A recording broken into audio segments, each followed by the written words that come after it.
thanks again to Lean Business Ireland for facilitating this.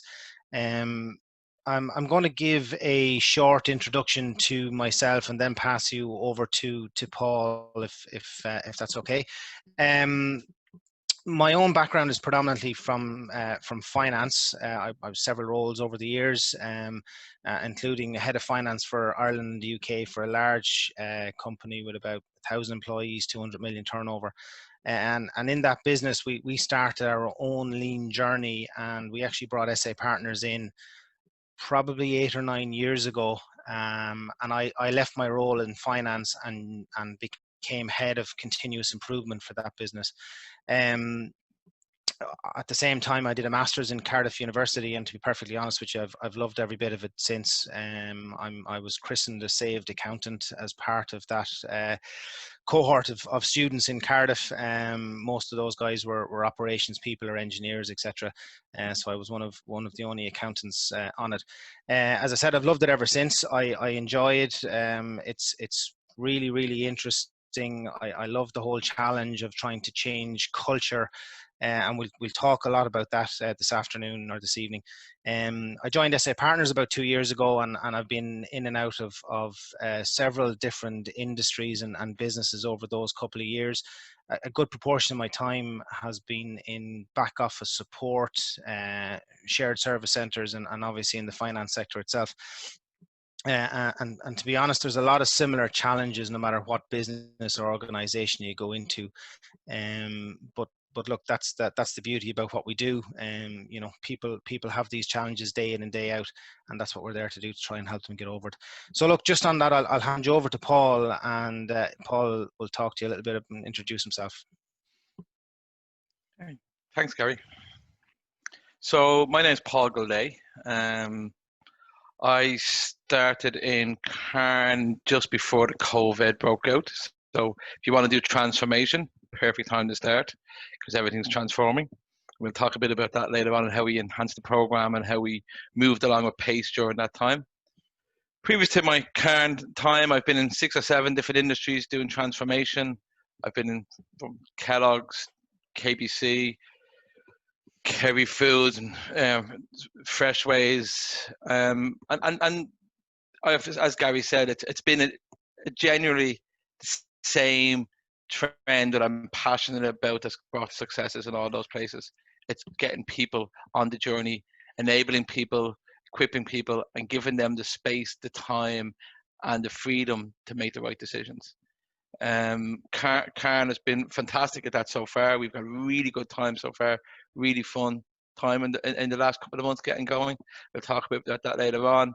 Outside of work, love a bit of history, love reading a few books. I'm a follower of the trials and tribulations of Bohemian Football Club, so that keeps you going, let me tell you. And I'll hand you back to Gary and we kick on with the good stuff. Yeah, look, we're both going to do just a bit of an introduction into our companies. So just SA Partners, just for those of you who aren't familiar with this, probably about 25 years experience delivering sustainable transformation across organizations and clients around the world. You know, we're all very passionate about what we do. You know, there's a large number, there's 30 something employees across the globe. With a larger support team around that again. You know, I suppose it's important that we have this spread of knowledge and experience, because we can bring all that back to each of our clients. We've offices everywhere, or offices around the world, including Dublin, obviously, which is great for myself. And you know, we do, I suppose, we set ourselves apart a little bit in that we've a lot of thought leaders inside in the organization who work on a day-to-day basis, and I don't know how these guys do it. On a day-to-day basis, they work like myself as consultants, and then they seem to find the time to put their thoughts into some really excellent books that have been, you know, that have been put up there as go-to references across loads of industries. One that we'll reference back a couple of times today is 4+1, which is specifically around financial services. And look, I think, you know, these guys, again, how they do it, I don't know, but they seem to have found a way of helping people and creating these references, which, you know, which is great. some of the clients that we're working with in financial services, some big names there. We've worked with recently, or we're currently working with some of these guys. Some very, very, very successful programs. All bring their own challenges, as you'd expect. But look, we're making some good ground with these, and really excited about what's happening out there in the industry at the moment. So just a little bit on how we approach things, and this is part of what we're doing inside in Carne and in a lot of other clients and across industries. So the first thing we do on the left hand side is our very technical squiggly line model, where we assess companies on their maturity. So it's very difficult to go in and give advice and talk to companies unless you get a good understanding of where they actually are. Typically when we go in, we find companies in this reactive mode where, there's a lot of firefighting, a lot of just trying to keep your head above water on a day-to-day basis. And predominantly what we try and do then is move them along to the right-hand side and try and get a level of stability. The companies that move into the green zone on the right-hand side are the truly excellent companies.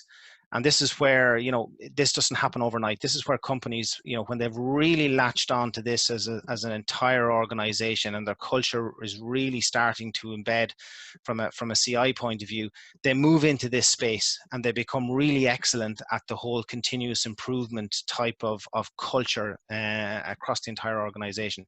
It's very, very, very difficult to maintain and to sustain it. And that's where you really have to stay on top of it. So typically, when we do that assessment, we're doing it against our enterprise excellence model around purpose, process, and people. And within that, then we're talking about things like alignment, engagement, and improvement. But forefront in all of that is customer results. So firstly, in principle, a lot of what we come back to is delivering customer results and the client delivering customer results. When we do implement then, and when we do create a program for a client, and again, we'll reference elements of this over the next while.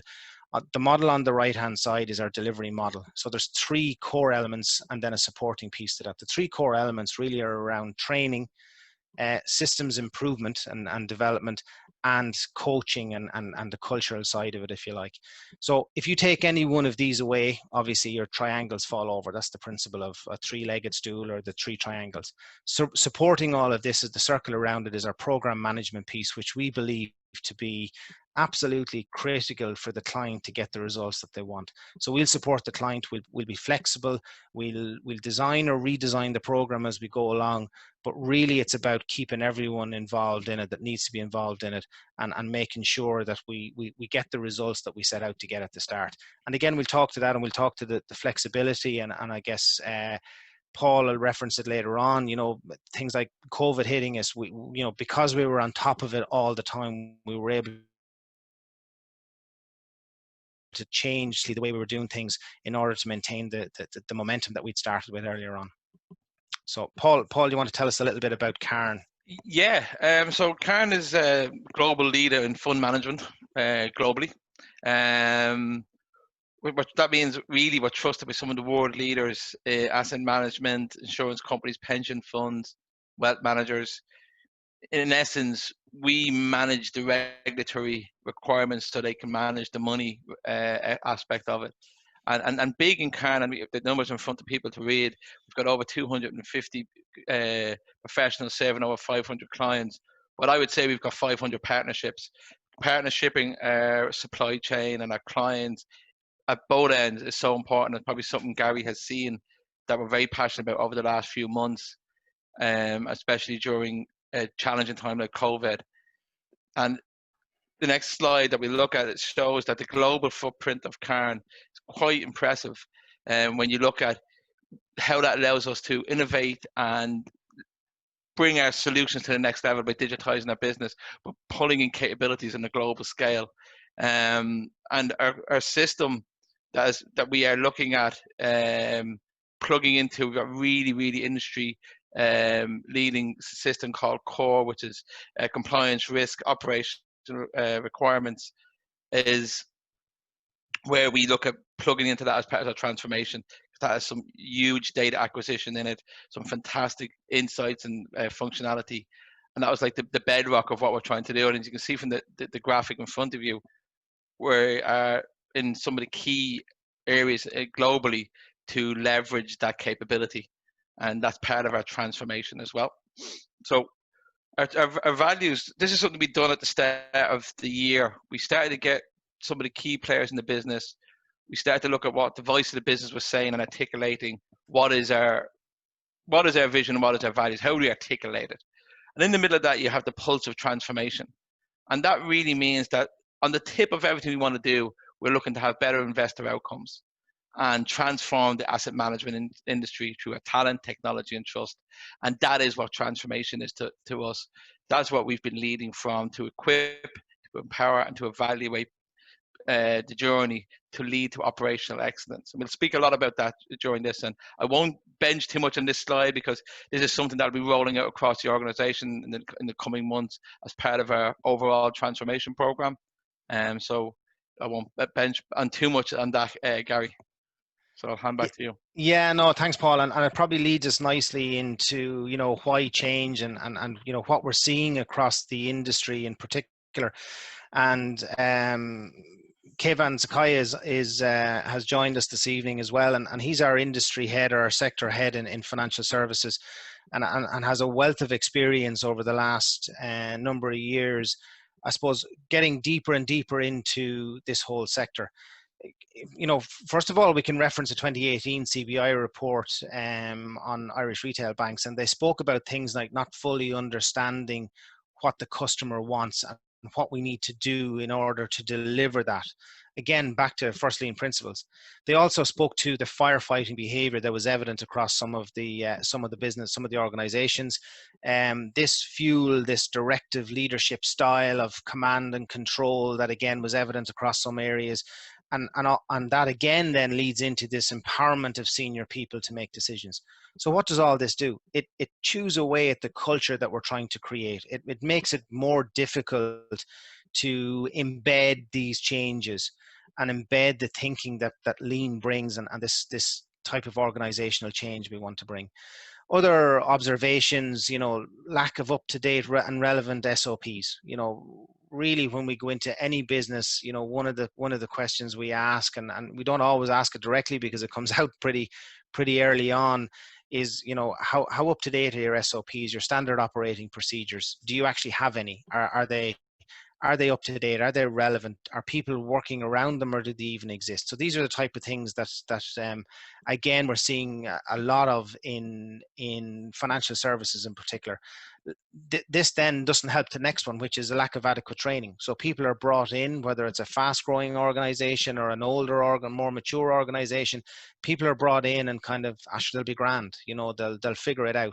Or maybe they're being trained by someone who's already picked up bad habits and isn't following the correct procedures or the most efficient way of doing things. The other big one, and it's something we'll reference again, and Paul will talk to it as well, is this measurement piece that seems to lack across a lot of support type and service type industries. The ultimate one might be financial performance or your top line sales number, but there seems to be a gap in the middle where we just don't measure our processes. We don't measure the key activities that we need to do day in and day out. So it's very, very difficult to say how good we are. We may be very effective, and we've seen this where companies are very effective, but we can't prove how efficient they are. So this is the bit that we need to unlock in a lot of organizations, is to see, well, what should we be measuring? Can we start measuring them, and can we start creating that baseline, if you like, so that we can then start to come out of that red zone of firefighting and chasing our tail somewhat and get into a level of stability. So another big call out, and something that I've seen and I've heard at different events, is this concept of yellow and green and black belt training. So I'll be honest, it wrecks my head when people talk about all the great, all the X amount of people have been trained in green belt and black belt and yellow belt. Inevitably, they come back around afterwards and say 6 months later, nothing has really changed. And the challenge here is creating a system to support what these people have done.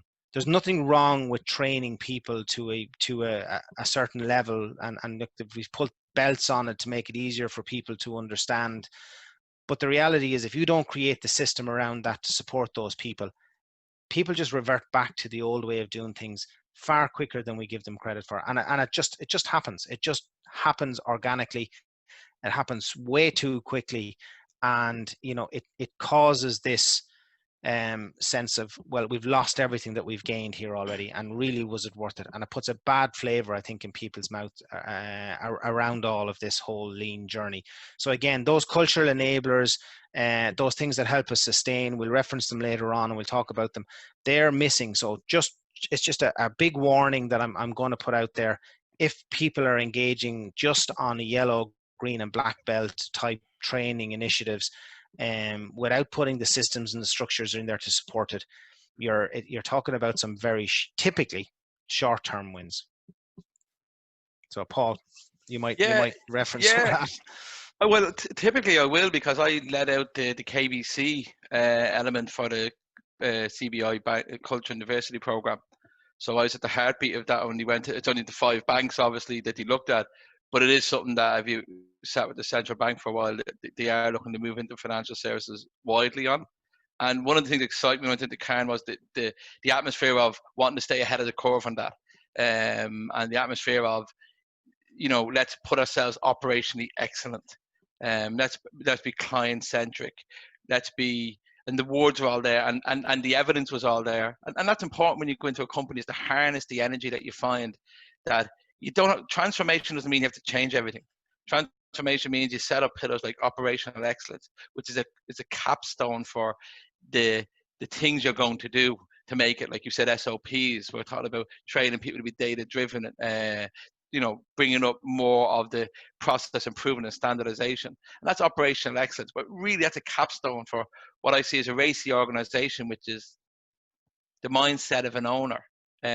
People have an ownership for what they want to do. People not living in a hierarchical organization that, you know, that's not my job. People saying that, you know, I have a voice in here, and that's important. And it was there in abundance in Carne. And what we've done, the transformation program, was harness that. And to do that, you have to move at pace relentlessly to pull people on a journey and bring them somewhere.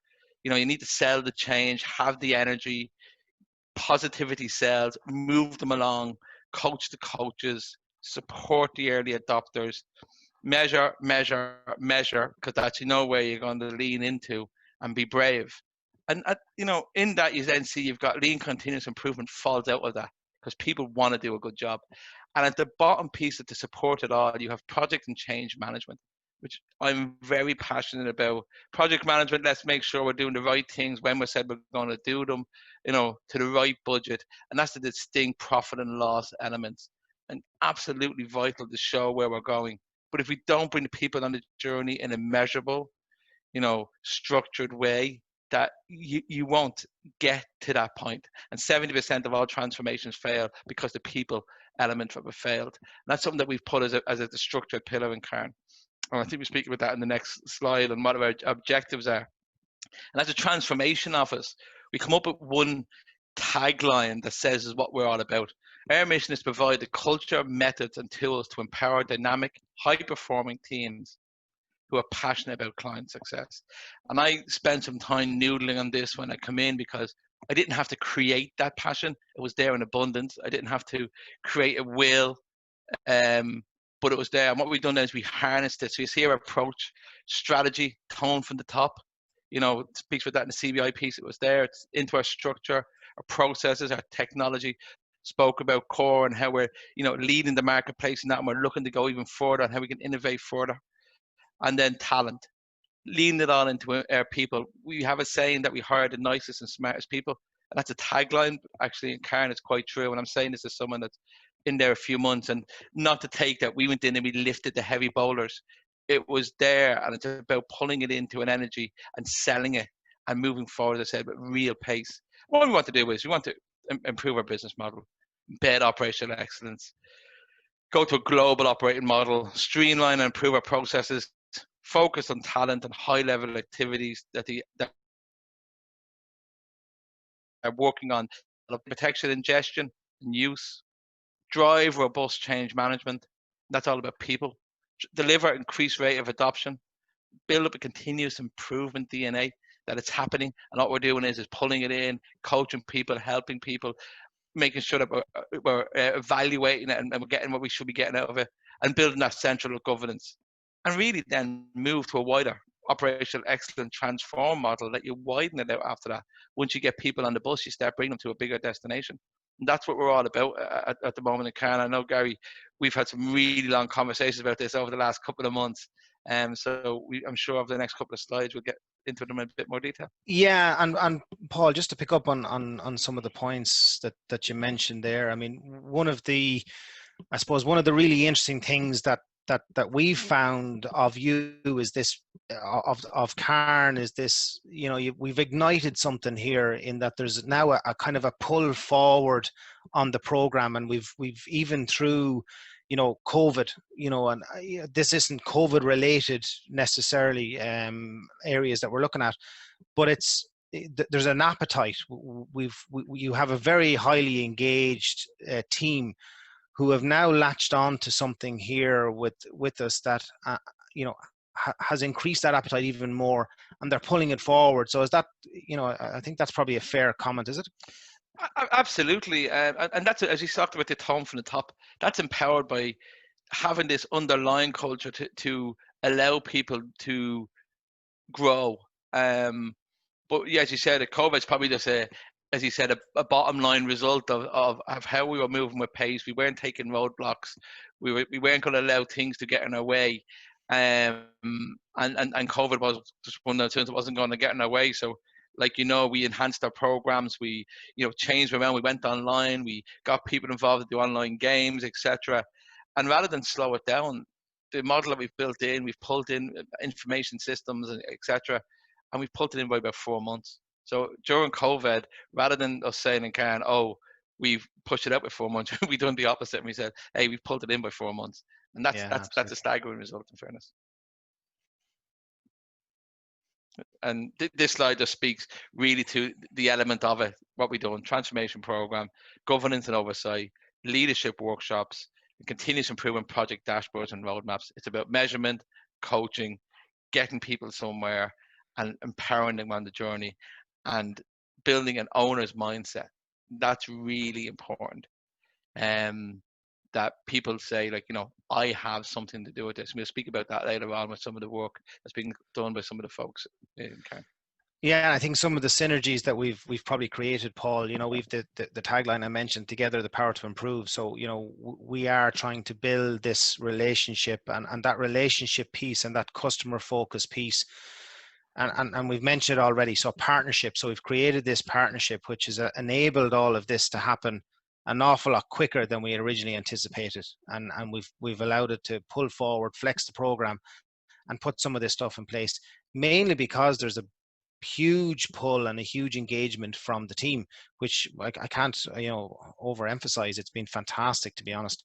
And that leads me nicely then into one of the ways, and I'm sure everyone has seen an iceberg model portrayed in some way in the past, and look, when we go into organizations, you talk about the consultant coming in with the toolbox of tools, to come in and peddle their ways on different things.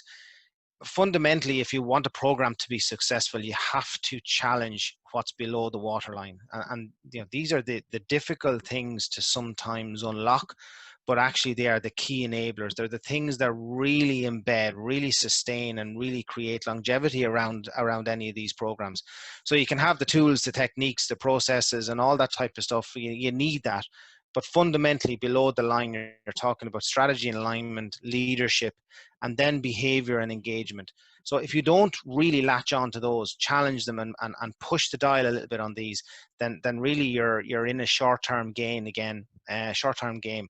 And it's another warning out there for people. If you've had failed programs in the past, just take a step back and use this maybe as a model to look at. Did we focus too much on what's above the line, and did we not really get under the skin and challenge what's below the line? Because fundamentally, that's the winning and losing of any of these. I think, Paul, it'd be fair to say that your leadership team have engaged from the very start, have supported this. It's one of those you know, if you talk about why programs fail, top-down support is probably up there, but one of the biggest ones, and the opposite has been the case in Carne, which has really enabled a lot of this to happen. Absolutely. And as a transformation leader, to me, the role there is to be the glue between the business, the third party providers, the leadership, the technology elements, to get those synergies moving around well. And it only works when you have people in Carne's a great example, where you have like the owner available for a phone call if you're phone about, the transformation program. And that's what sets the tone from the top, to use that CBI language, all the way through. And we've had above the waterline wins. We'll talk about those in the next couple of slides. But the big wins for me is that under the waterline, we've had some really big wins, and that will sustain us. And that's why we've pulled in the dates, why we're looking to go wider and bigger. And I think you're right. I think the leadership is the key piece. The key. If leadership's not on it, you're not going to get it. Yeah, and again, I just to refer back briefly to one of the books I mentioned at the very start. So continuous improvement habits, a very nice reference guide for financial services, because that's what it's written about. It's on case study on two banks, and it was one of our own colleagues was part of pulling this together. Again, a Shingo award-winning book. So it really talks to some of the aspects that make companies successful, and particularly financial services. And what it does, it talks about creating habits. And we know that creating habits, the right habits create the right behaviors, which in turn then start to get us the right results. So the habits they speak about really are they call it 4+1, and they call it 4+1 for a reason. It's not 5.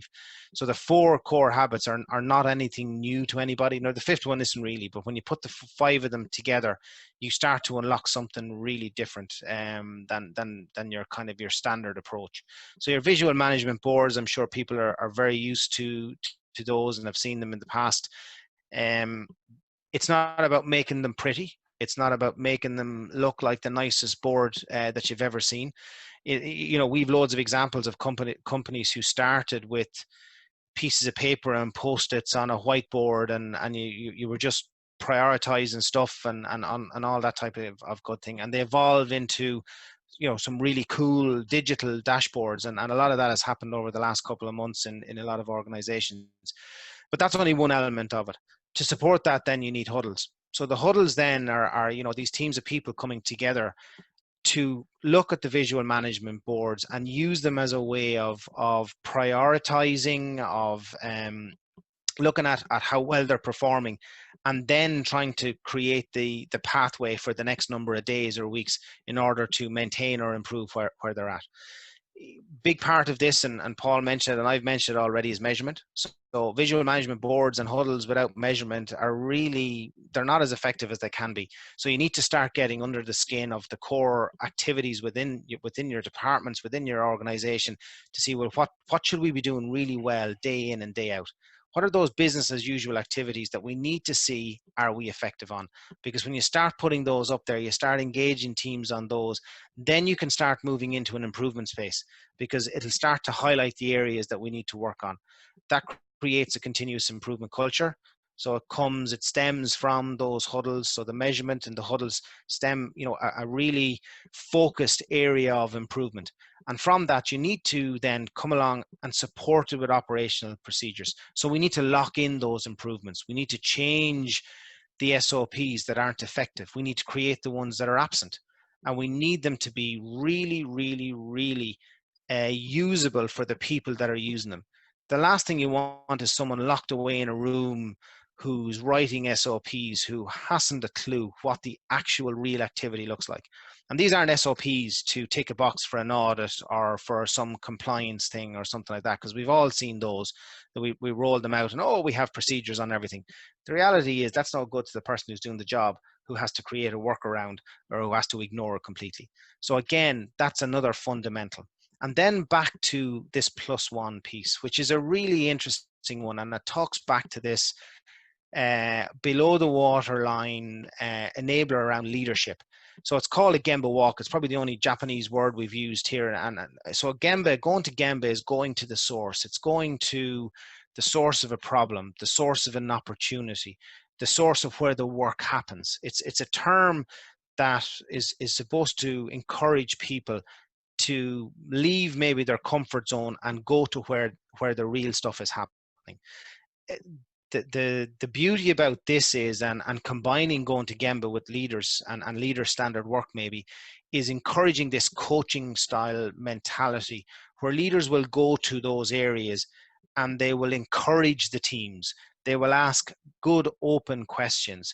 They won't criticize. They may critique, but they won't criticize. The difference being it's okay to positively challenge something, but what you don't want is to kick the crap out of someone for doing something that they may or may not know what the right thing to do is, but that doesn't matter. You're there to encourage and support. So this leadership style and this leadership support is critical across all of these. And without it, it's kind of okay, and it'll fit somewhere on their priority list, but you know what? It won't be very high up because their manager or their manager's manager is not giving it the due care and attention that it deserves. Because fundamentally, if you get this right, if you get this +1 right around those other 4, then you're really starting to change the momentum and change the culture within an organization. So I think, Paul, so you were... Yeah, chopping at the bit to get in as you talked about that, Garry, as well.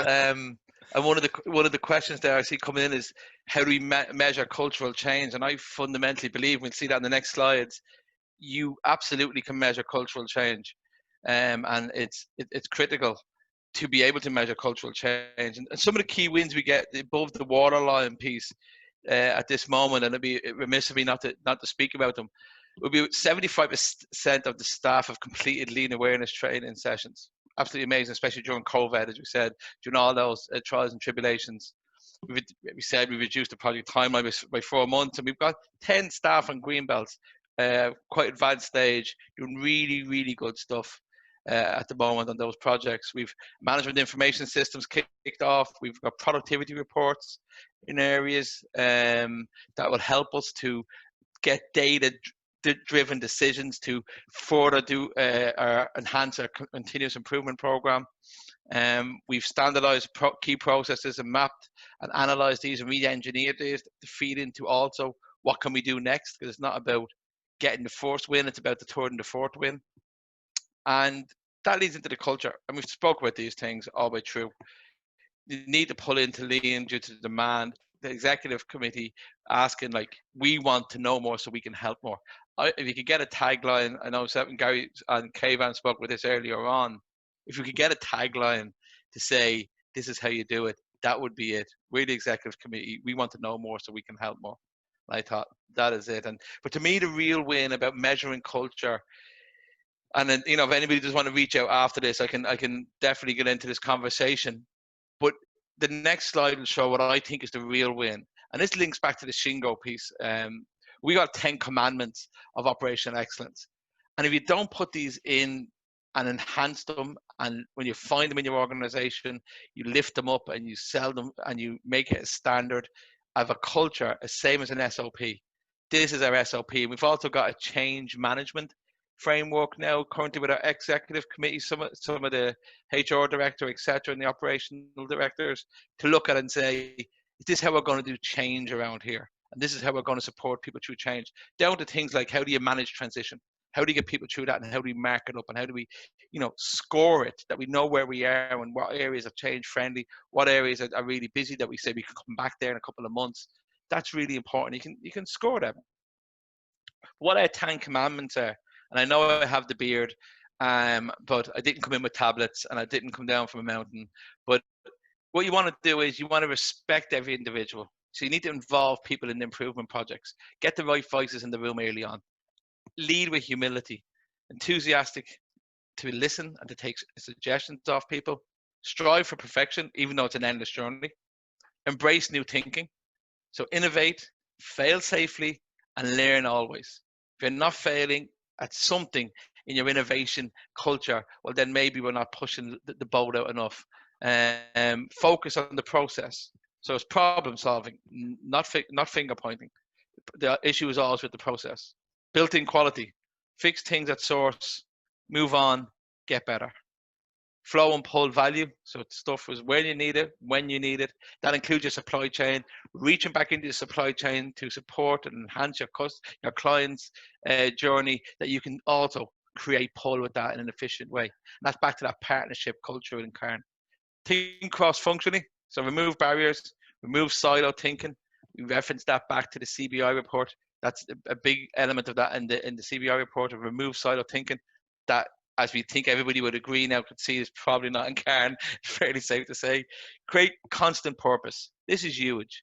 Communicate where we're going, how you know we're getting there, what you'll see along the journey, and then people will come along the journey with you a lot quicker. Not many people get on the train because it's going somewhere. You want to know what you're doing and what you'll see along the way. And that's built on be client focused. The end result of it is we're doing this because we want to make our clients successful. And if you've got that within your journey, absolutely, you are going to be successful, you're going to be energized, and you're going to have some fun along the way. Because, you know, if we're not enjoying this stuff, it's not worth doing. And, you know, do what you said when you said it. And this is a slide of some of the teams that's down at Kilkenny that's doing some great stuff. Exactly, of connecting the dots is one of the taglines of Carne. They've done some great work. But again, empowered to make the right decisions, empowered to go and try, and empowered to go and evaluate. And some of the wins they got, we'll see in the next slide. Process throughput was improved by 25%. Overburdening reduced by about 15%. Improved knowledge transfer, so we've created SOPs. Alignment of resources and workload balancing comes from having standardized processes. Task monitoring, productivity, informed capacity plan, so planning forward, and team engagement. Where are we going next? And I know Garry jump into it, but all that comes to where we're going next is what we call the Masada Program. The Masada Program is our journey towards operational excellence. It'll be years long, but it's built in the iconic image of the mountaintop of Israel. Masada actually means is Hebrew for fortress, and it speaks to unity, innovation, resilience, and sustainability. So we're going to have robust change management, optimized processes and digital solutions, data-driven problem solving, and seamless integration of systems from end-to-end supply chain. And that's something that I know Garry has been involved with me as I've built this out, because at Carne we believe in having third-party vendors, SA partners, as part of that change team. They're not coming in to give a training class and then leave. It's about you're also got blood in the game, so we're all in this together, and that's important that we build that partnership. So yeah, I'm happy to answer questions at the end of this, but I really enjoyed the time, and thanks. Yeah, no, thanks a million, Paul. Look, it's great that you gave up your own time for this as well this afternoon. That's pretty much the end of it for us. We can answer some questions or whatever. Please feel free to reach out to either of us afterwards if you want to. We can hand it back to Senan now, if that's okay. Perfect. Thank you very much, Paul, and thank you, Garry, for that presentation. It was very insightful, very interesting, and it prompted some questions, which we'll get to in a second. Garry, we are going to launch a poll right now. So I was just wondering if you would like to talk through the question and talk through some of the, I suppose, the answers. For everybody else, this poll will remain open on your screen as we run through the Q&A. So I guess, you know, one of the things we want to do here is really understand, you know, all you guys that are on, you know, what are the biggest challenges in deploying enterprise excellence, or, you know, a lean transformation program. You can tick all the boxes, you can tick the ones that you feel are the most appropriate. Really it's feedback for ourselves to see where the challenges are and what you're feeling out there. So look, it's going to remain there as we talk through the next piece anyway. So you don't have to rush into it, read down through them, have a look at it. We've touched on some of these already, and I suspect that a lot of you are probably finding some of these challenges all the time. Perfect. Thank you very much. The first question coming in from Maeve Gallagher is she's just wondering if we can make this presentation available as well as the recording. You don't have to answer that question now, but we can discuss it afterwards.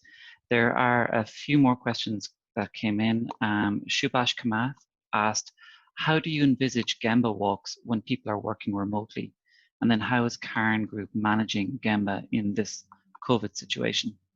I'm going to let Gary answer that because we've just been doing something like this last week. So you can, Yeah. I have his head wrecked on this. Go ahead, Gary. Yeah, so look, a Gemba walk, when we're in this new world, it could be something as simple as a leader joining a an online meeting. So we're all, a lot of companies are having huddles on Microsoft Teams or Zoom or whatever. So there's nothing stopping a leader inside in the business doing a Gemba walk to that meeting and actually just listening in. And they don't take over the meeting, they don't interrupt anyone, they let the meeting flow. And then at the end of it, then they can ask some questions. And the best question any leader can ask: what can we do to help you improve? Fantastic question to ask at the end of a meeting. And that's a very simple example of a Gemba walk on a digital mechanism. If we're not in the office, then we're not walking around to where people are working, but we can visit them digitally. Great, perfect. The next one has come in from Brita O'Toole, and Brita's asking, what was the time frame for the journey, Paul? So how did you challenge behaviors that do not support your 10 commandments? And she also compliments you. She says it's a brilliant story, and thank you. No problem. Well, they get struck down by God, first of all. No. So the 10 Commandments, really the answer there, as I talked about earlier on, setting pace, moving relentlessly, setting the change, coaching the coaches. It really is hard for people not to come on the journey without them standing at the side of the track. Like, I'm obviously not going to come on this journey. I don't want to. So it's kind of a self-regulating piece. However, because you're setting up frameworks, you're setting up measures, and that leads to that. But there's a lot of conversation around how you measure it, and reach out to me on LinkedIn, etc. I'd love to have the conversation. Again, prior to myself coming on board, Miriam, who would have to have twins during the middle of all this, which was very inconsiderate altogether, was doing some great work over the last 12 months. So I'd say altogether, it's about 12 months from infancy and thinking of it, getting going.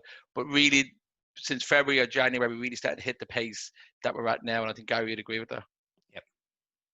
Okay. And there's actually a follow-up question to Brita.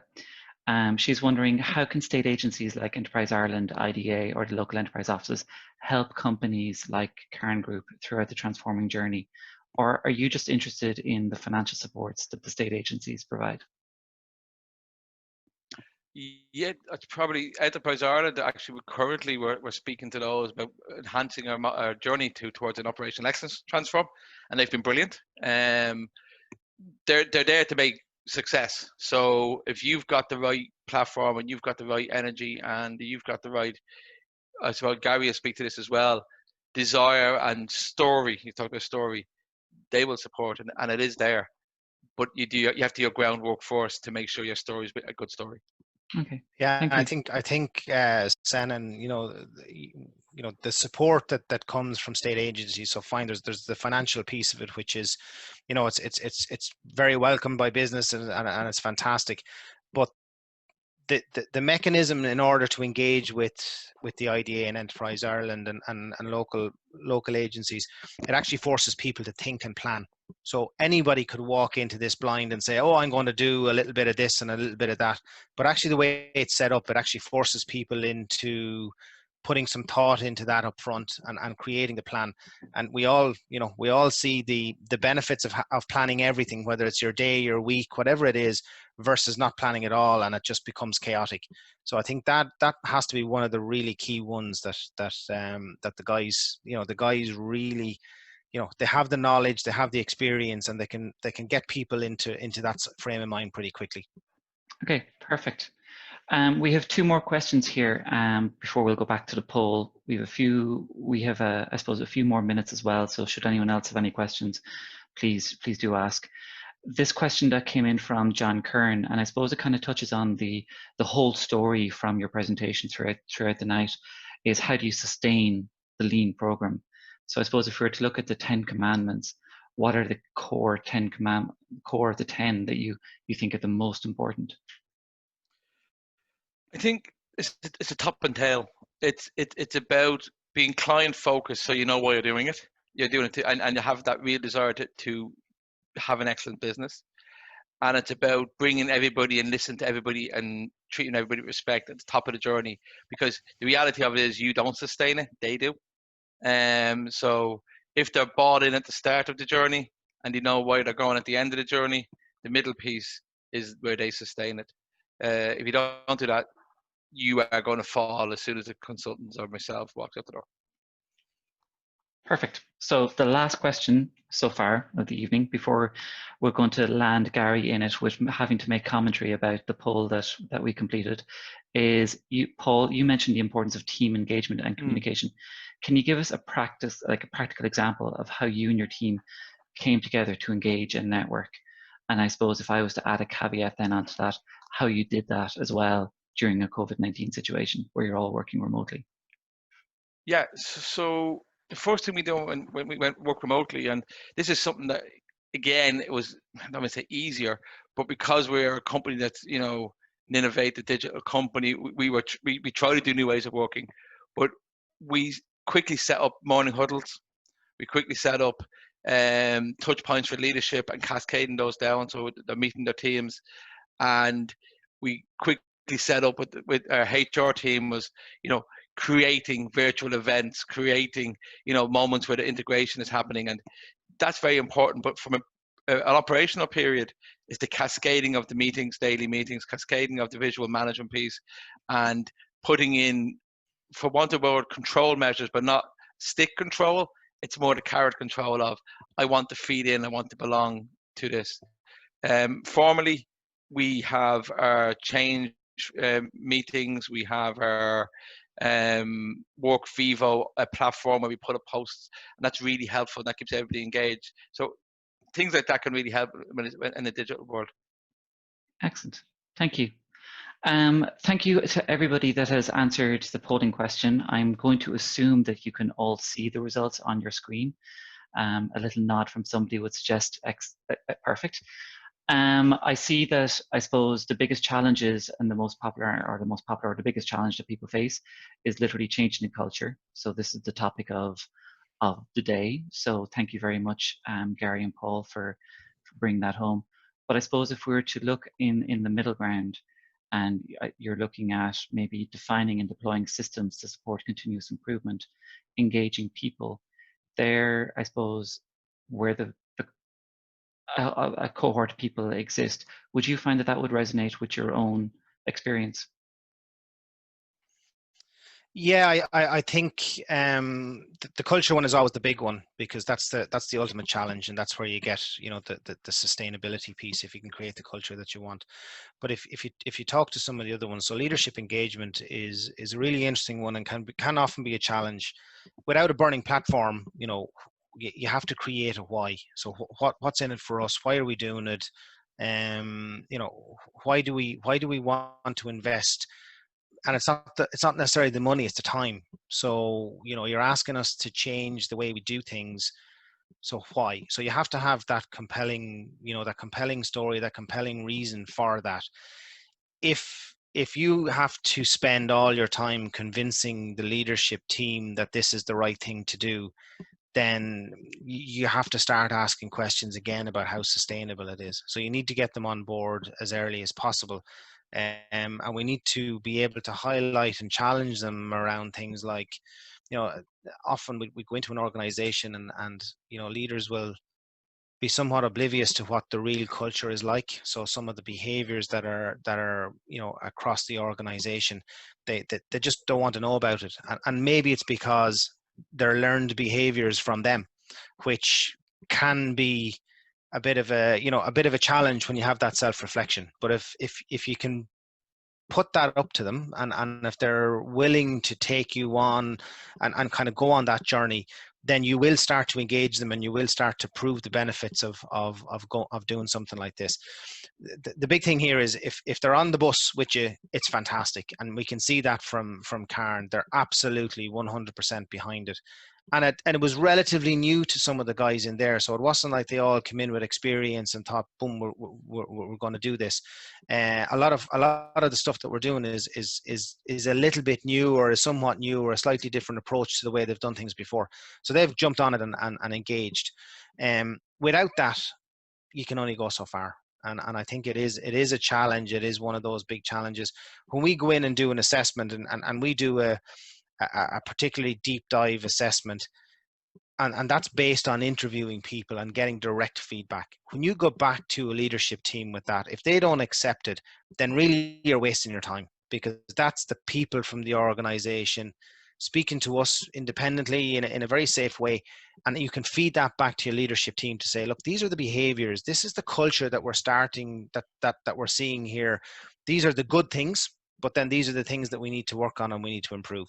And that in itself can often be a way of engaging them and maybe bringing them up to, I suppose, up to the same level of understanding that others are feeling, or the same level of frustration. So that's probably a little bit of a long-winded way, sending around the leadership one, but it's probably, of them all, it's probably the one that can be the most difficult to unlock. If you have it, it's fantastic. If you don't have it, it makes it really difficult. If I could continue then in that train of thought, and we just a few more minutes. Greta Stevens mentioned it, and I suppose it kind of continues on from the leadership aspect, the step down. So what the poll is showing here today is that skills are not necessarily the all-important thing for people or for companies. Building continuous improvement skills and capability is not a concern. But if we also look then to, I suppose, Greta's question, where she mentions that it was mentioned during your presentation, yellow, green, and black belt training is not a long-term solution. So how have you used training plans or solutions as part of your sustained transformation? Is it all that important, or are people smart enough that they can just quickly adapt to what's required? I think if you go back to the model that I showed earlier on, where there's three legs to this, if you like. So there's training. So you need to upskill people, but upskilling people as a standalone, and we've all done courses where you've gone in, so whatever it is, whatever that course is, you've gone in, you've come out, you've enthusiastic, you're going to change the world. But the reality is, when you go back to your day job, you just go back to doing the stuff you always did, because we revert to type really quickly. So training on its own, and that's the bit, and I don't want to completely kick the crap out of the belt training programs. That's not the point. The point is, as a standalone, it won't work, and it won't sustain. It won't give you that longevity. What you have to do is you have to put the systems with it.